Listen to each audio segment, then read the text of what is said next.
நீங்கள் பார்த்துக் கொண்டிருப்பது உங்கள் விஜய்.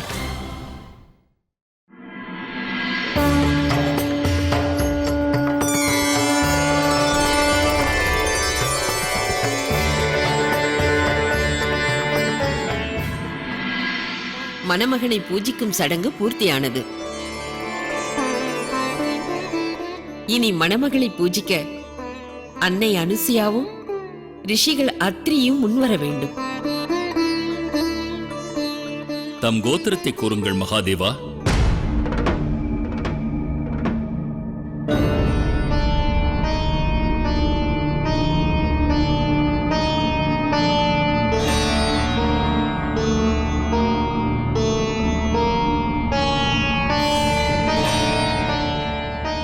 மகரிஷி கர்கரே, மகாதேவர் பரபிரம்மத்தின் வடிவானவர். பரபிரம்மத்திலிருந்து உதித்தது ஓம் எனும் பிரணவமே. ஆக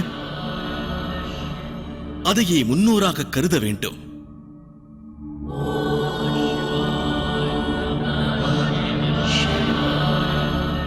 அந்த பிரணவமே மகாதேவரின் கோத்திரம். மகாதேவரின் கோத்திரமும் குலமும் ஓம் எனும் தொனியிலிருந்து எழும் கம்பீர நாதமே. அந்நாதத்தில் சிவனும் சிவனில் அந்நாதமும் இரண்டர கலந்துள்ளது.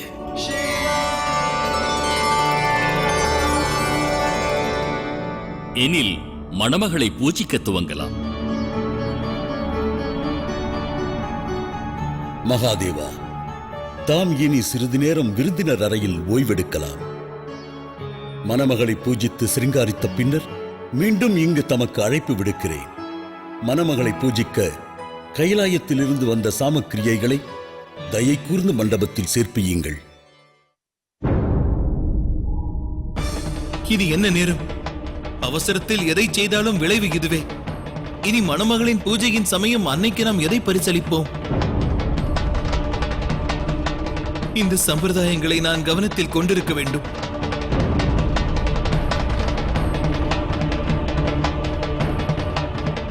அன்னைக்கு நாம் வஸ்திரத்தையோ ஆபரணத்தையோ கைலாயத்தில் இருந்து எடுத்து வரவில்லை என்பதை எவ்வாறு நான் பிரபுவிடம் தெரிவிக்க? இருந்தவை அனைத்தும் இம்மட்டும் நடந்த சம்பிரதாயங்களில் பரிசாக அளிக்கப்பட்டானது. இனி நேர்வது என்ன? பிரபு, தாமே வழிகாட்ட வேண்டும். கன்னியாதானத்தின் போது அன்னைக்கு எதை பரிசளிப்பது? நந்தி, உடன் இந்த சிக்கல் குறித்து பிரபுவிற்கு அறிவித்தல் அவசியம். இல்லை இல்லை இல்லை, இச்சமயம் நம் பிரபு இளைப்பாறுகிறார். அதற்கு எவ்வித இடையூறும் வர அனுமதிக்கலாகாது.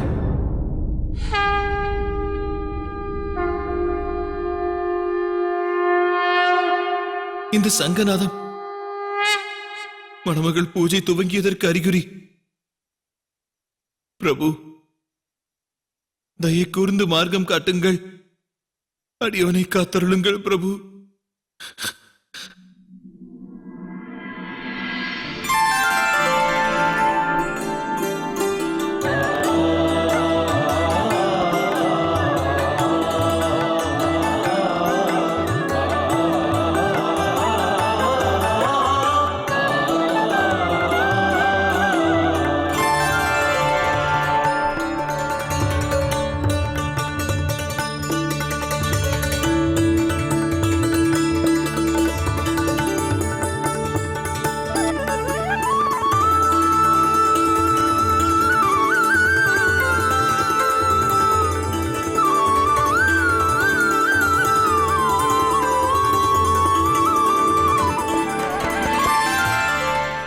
இனி மணமகளுக்கு மணமகன் தரப்பிலிருந்து வந்துள்ள ஆடைகளையும் ஆபரணங்களையும் அணிவிக்கலாம்.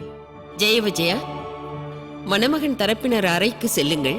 அவர்களிடம் பரிசுகளை கேட்டு பெற்று வாருங்கள். உத்தரவு மாதா.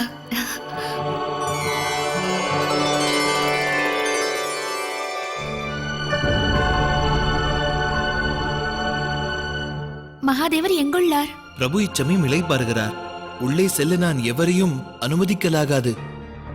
எனினும் அவரை அவசியம் நாங்கள் சந்தித்தாக வேண்டும். ஆம், மணமகள் பூஜையை நிறைவேற்ற உங்கள் தரப்பு பரிசுகளுக்கு காத்திருக்கிறார்கள்.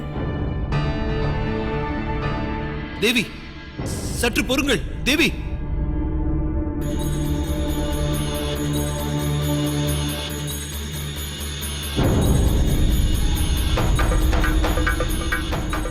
மகாதேவா, மகாதேவா, மண்டபத்திலிருந்து அழைப்பு வந்தானது. மணமகள் பூஜைக்காக தம் தரப்பு ஆடைகளையும் ஆபரணங்களையும் எடுத்து செல்ல வந்தோம்.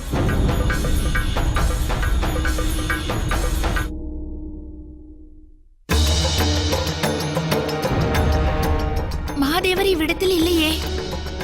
வேறு எங்கு சென்றிருக்க இயலும்? நந்தி, மகாதேவர் எங்கு சென்றார்?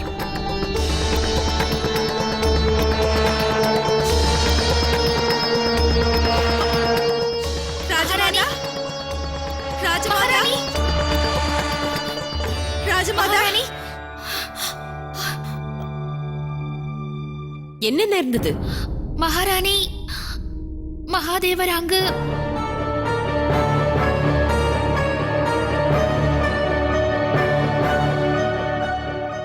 அங்கு தயங்காமல் கூறுங்கள். மகாதேவர் விருந்தினர் அறையில் இல்லை.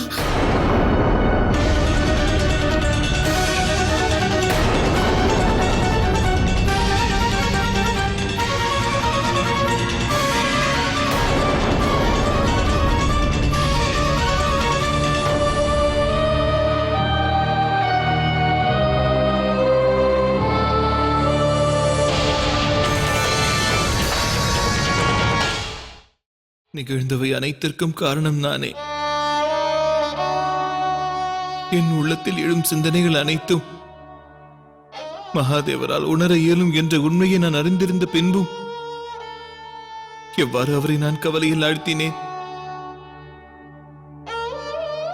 எமது பிரபு எங்கு சென்றிருப்பார்?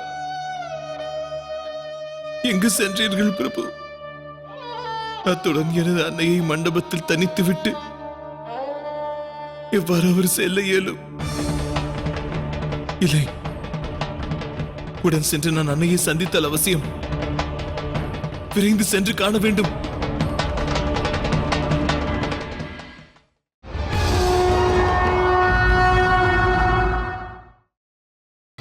நீங்கள் பார்த்துக் கொண்டிருப்பது உங்கள் விஜய். பார்வதியை மண்டபத்தில் தனித்துவிட்டு ஈசன் கிளம்பி விட்டாரா?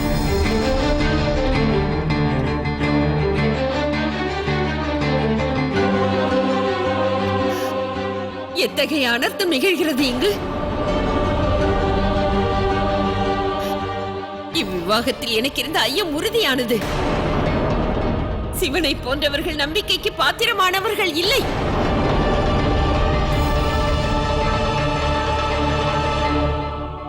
அவர்கள் தமது பொறுப்புகளையும் சமுதாய கடமைகளையும் துச்சமாக மதிப்பவர்கள். எப்பிறவியில் செய்த பாவத்திற்கான தண்டனை என் மகளுக்கு கிட்டியது. சிவன் தனது இந்த செயலால் நம் அனைவரையும் சங்கடத்தில் ஆழ்த்தினார். விவாக சடங்குகள் நிகழும் போது மணமகன் கிளம்புவது இது எத்தகைய நடத்தை நாராயணா?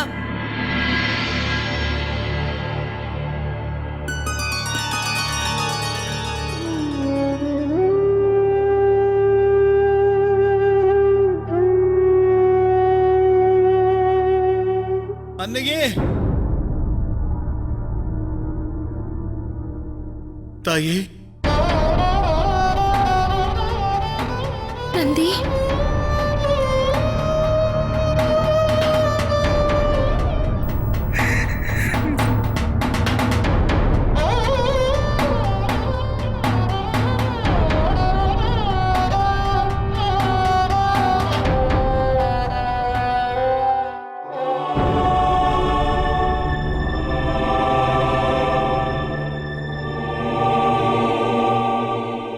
நாங்கள் சிவன் மீது நம்பிக்கை வைத்தோம். எங்களது அந்த நம்பிக்கைக்கு அவர் எமக்கு அளித்த பரிசு இதுதானா? எமது புதல்வியை விவாக மண்டபத்தில் தனித்துவிட்டு அவர் மாத்திரம் கிளம்பி சென்றாரா? அண்ட சராசரங்களையும் பரிபாலிப்பவராக கருதப்படும் ஈசன் இவ்வாறு கடமையை துறந்து புறமுதுகிட்டு செல்வது நான் கற்பனையிலும் எண்ணி பார்க்காதது.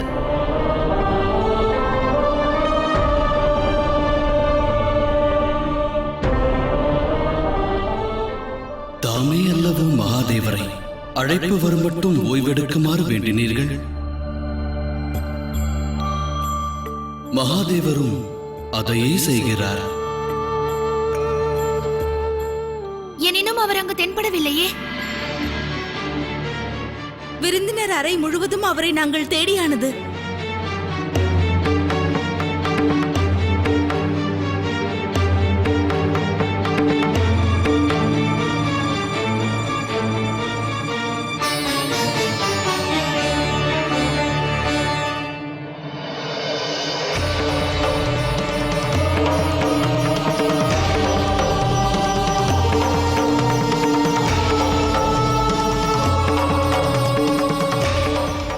சித்த புருஷனான தன் வாழ்விலிருந்து வெளிவருவதானது எமது பிரபுவிற்கு அத்தனை எளிதான காரியம் அன்று.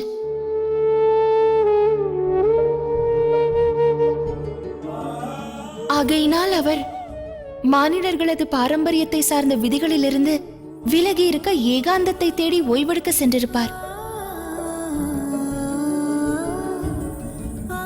இங்கே எவரும் கவலை கொள்ள வேண்டாம். நானே சென்று அவரை விரைவில் அழைத்து வருகிறேன்.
நமது வாழ்வின் மகத்துவமான இத்தருணத்தில் இவ்விதம் என்னை பிரிந்து தாம் எவ்வாறு தனித்து செல்ல இயலும்?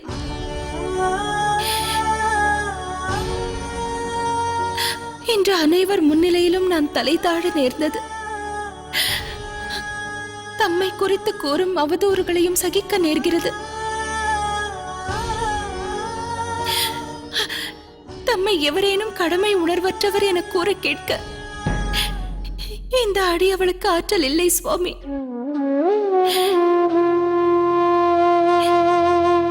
இச்சமயம் தமக்கு நேர்ந்தது என்ன? அநேக விபரீத சங்கடங்களிலிருந்து என்னை மீட்டெடுத்தவர் தாம். எனினும் இன்று தமது பக்கத்துணை அனைத்திலும் முக்கியமான எனக்கு தேவைப்படும் சந்தர்ப்பத்தில் தாம் இல்லையே.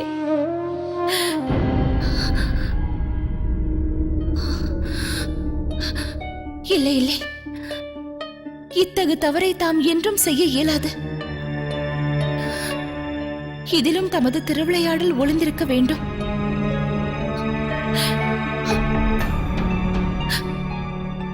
அல்லது இது மீண்டும் என் மன உறுதிக்கான சோதனையா? இது என் திருவிளையாடல் அல்ல பார்வதி, உனக்கான சோதனையும் அல்ல.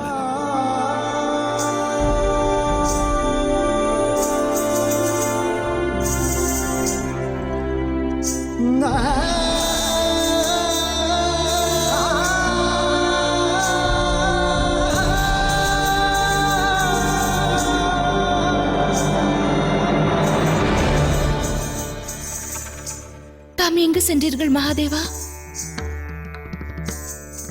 எனது பிரிய சக்திக்கு பிரியமான பரிசுகளை திரட்டச் சென்றேன். இது மையல் பார்வதி. இதில் உனது பாரம்பரியத்தை நிறைவேற்ற உன் தரப்பினரின் மனங்களை பரிபூர்ணமாக மகிழ்விக்க எதையும் செய்தாக வேண்டும். சம்பிரதாயங்களை சீரிய முறையில் நிறைவேற்றினால் அதுவே எனக்கு மகிழ்ச்சி.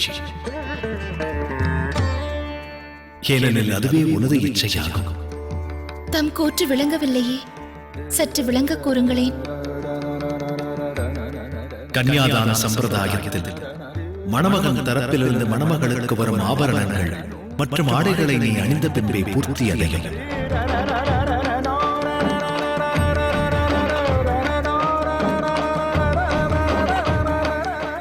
என் பார்வதிக்காக அந்த வஸ்துக்களை திரட்டி வரவே சென்றிருந்தேன்.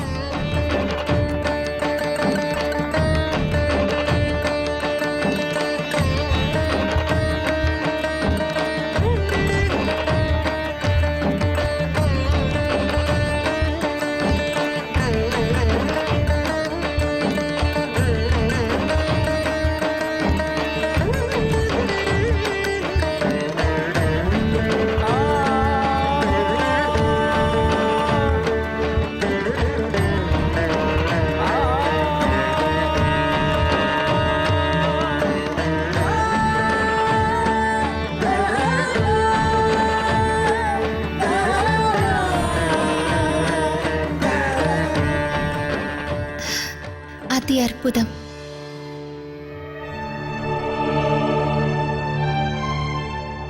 எனினும் இவற்றை தாம் திரட்டி வந்தது எவ்வாறு? குபேரனிடத்தில் தங்கத்தை கடனாக பெற்றேன். சமுத்திரத்திலிருந்து முத்தம் எடுத்து வந்தேன்.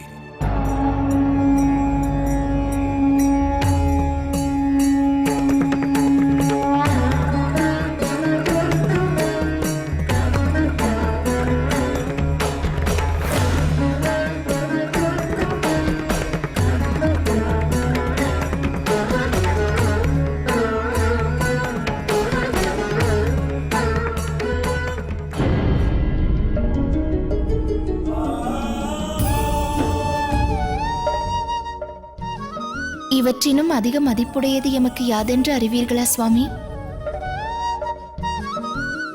இந்த ஆபரணங்களை எடுத்து வர தாம் செய்த பிரயத்தனம், அதுவே என் மீது தாம் கொண்டுள்ள அளவற்ற அன்பிற்கு வெளிப்பாடு. எத்தனை தூயவர் தாம்! தாம் விருந்தினர் அறையில் தென்படாது போனதால் தமது தரப்பினரும் எமது தரப்பினரும் மிகுந்த கவலையில் ஆழ நேர்ந்தது. எனினும் இப்போது தாம் இங்கு மீண்டும் காட்சியளித்ததால் இனி எனக்கு விடையளிக்க வேண்டுகிறேன்.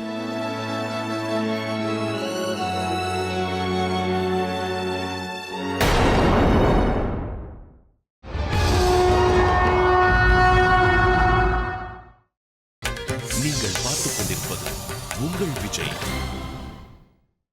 இனி எனக்கு விடையளிக்க வேண்டுகிறேன்.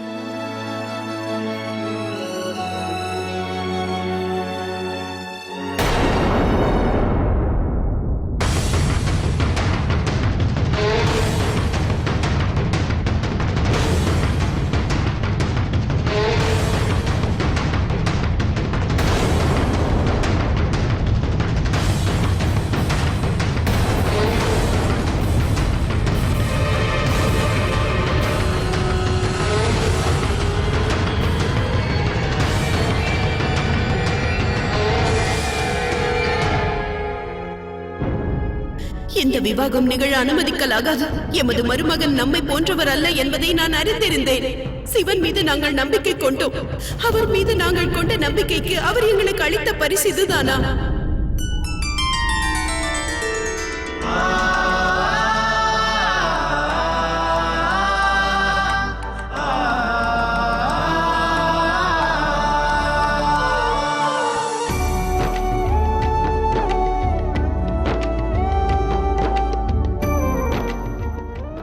மானிட பிறவி எடுத்ததன் விளைவா அல்லது உள்ளத்தின் தெளிவில்லாத சிந்தனைகளா?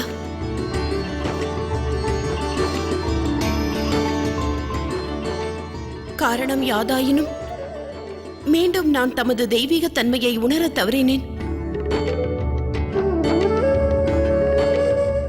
நான் எனது அறியாமையினால் இந்த விவாகம் நிகழ அனுமதி அளித்து மிக பெரும் தவறு இழைத்ததாக நினைத்திருந்தேன். எனினும் என்னை நானே உணர தவறி இருப்பதை இன்று நான் உணர்ந்தேன்.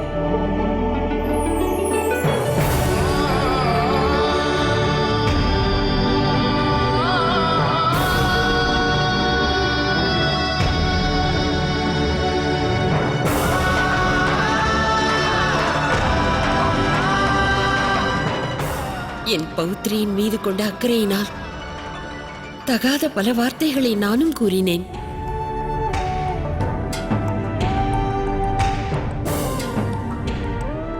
நான் என் நாக்காக்க தவறினேன்.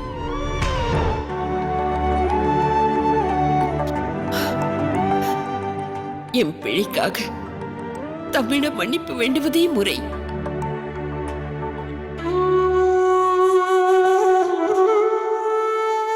தாம் எமது அன்னைக்கு இணை இவ்விதம் மன்னிப்பு வேண்டி என்னை தண்டிக்க வேண்டாம்.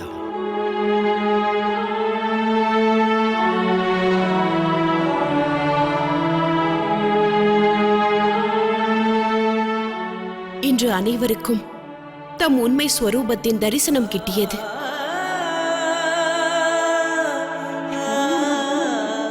அத்துடன் சத்தியத்தையும் உணர்ந்தோம். எவரது வெளித்தோற்றத்தை காட்டிலும் பன்மடங்கு மகத்துவம் வாய்ந்தது அகத்தின் அழகு என அறிந்தோம். எவரது உள்ளம் அமைதியில் திளைக்கிறதோ, அழகில் மிளிர்கிறதோ, அன்பில் அமிழ்ந்திருக்கின்றதோ, அவரிலும் அழகில் மிஞ்சி அவர் அண்ட சராசங்களிலும் எவரும் இருக்க இயலாது.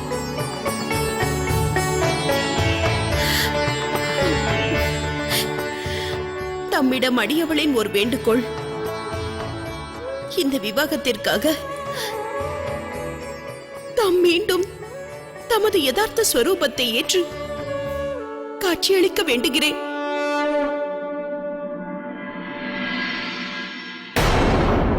ரிஷியான இந்த துர்வாசன் உங்களுக்கு சாபம் அளிக்கிறேன். உங்களது இந்த குரூபமான பயங்கர தோற்றத்தை கண்டு பெண் வீட்டை சேர்ந்தவர்கள் மூர்ச்சை அடைவார்கள். அத்துடன் மகாதேவர் இந்த தோற்றத்தோடு தேவி பார்வதியை மணமுடிப்பது என்றும் சாத்தியமாகாது.